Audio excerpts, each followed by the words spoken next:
Senin tanggal 4 November 2024, informasinya bahwa PJ Wali Kota Pontianak yang baru akan dilantik gitu ya. Jadi PJ Wali Kota yang lama Pak Adi Sofyan sudah tidak lagi menjabat sebagai PJ Wali Kota.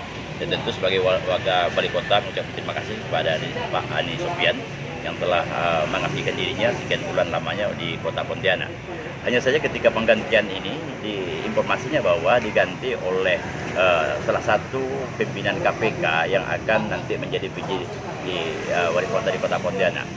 Menurut kami ini suatu hal yang sangat menyedihkan sekali. Kenapa demikian? Walaupun ini merupakan hak prerogatif dari Kementerian Dalam Negeri, tapi kita sangat menyayangkan sekali sikap Menteri Dalam Negeri untuk mengambil orang-orang dari KPK sebagai PJ Wali Kota di Kota Pontianak. Terkesan seolah-olah Kota Pontianak ini begitu kotornya, begitu hitamnya, mesti harus orang-orang dari KPK yang harus menjadi Wali Kota Pontianak. Padahal kita tahu bahwa di Kota Pontianak ini dan pemerintah di Provinsi Kalimantan Barat cukup banyak yang potensi gitu ya, yang memiliki kredibilitas untuk melanjutkan kepemimpinan PJ Wali Kota Pontianak ke depan. Nah, kemudian juga kalaupun tidak ada dari pemerintah provinsi, tentu dari Kementerian Dalam Negeri itu sendiri masih ada orang-orang yang punya kompetensi untuk menjadi pejabat wali kota di Kota Pontianak ini. Tapi kenapa mesti harus di KPK? Jadi sebagai warga Kota Pontianak terkesan bahwa dengan diangkatnya PJ Wali Kota dari KPK ini, dari unsur KPK ini, terkesan bahwa ini Kota Pontianak begitu kotornya, penuh dengan korupsi dan sebagainya. Nah, kita sebagai wali kota sangat tersinggung sekali dengan Kementerian Dalam Negeri. Saya pikir satu hal yang kurang begitu arif dan kurang bijaksana.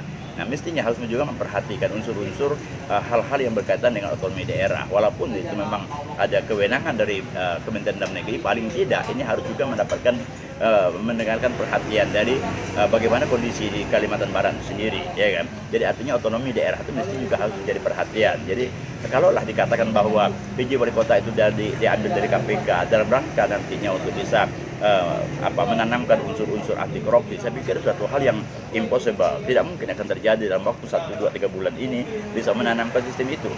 Persoalannya kalau ketika kita ingin bisa menciptakan pemerintah yang bersih dan berwibawa, ya kan, bebas dari KKN dan sebagainya itu tadi, banyak hal yang harus kita lakukan. Pertama adalah berkaitan dengan manajemen.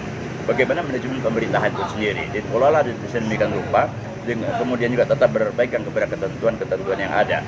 Nah, terkait dengan persoalan anggaran, saya pikir dari awal, dari hulu itu sudah bisa didiksi ketika bagaimana untuk menyusun anggaran pendapatan dan belanja daerah itu sendiri. Nah, dengan demikian maka akan sangat mudah mendeteksi bagaimana cash flow dari anggaran itu sendiri, sangat mudah dan gampang untuk mendeteksinya. Jadi tidak mesti harus ada orang KPK datang di Kota Pontianak sebagai pejabat Wali Kota Pontianak untuk menanamkan unsur-unsur anti korupsi selama 2-3 bulan ini. Saya pikir nggak masuk akal. Jadi saya pikir ini kurang begitu tepat, kurang adil dan bijaksana. Tapi oke lah, ini kalau memang terjadi demikian halnya, hari Senin nanti katanya akan dilantik. Ya, mudah-mudahan prediksi kami sebagai warga Pontianak ini salah gitu ya. Tapi mudah-mudahan memang ada unsur-unsur positifnya, mudah-mudahan demikian. Tetapi yang jelas bahwa sebagai warga Kota Pontianak, jujur kami katakan sangat kecewa betul dengan kebijakan Menteri Dalam Negeri untuk mengangkat unsur dari KPK sebagai pejabat wali kota.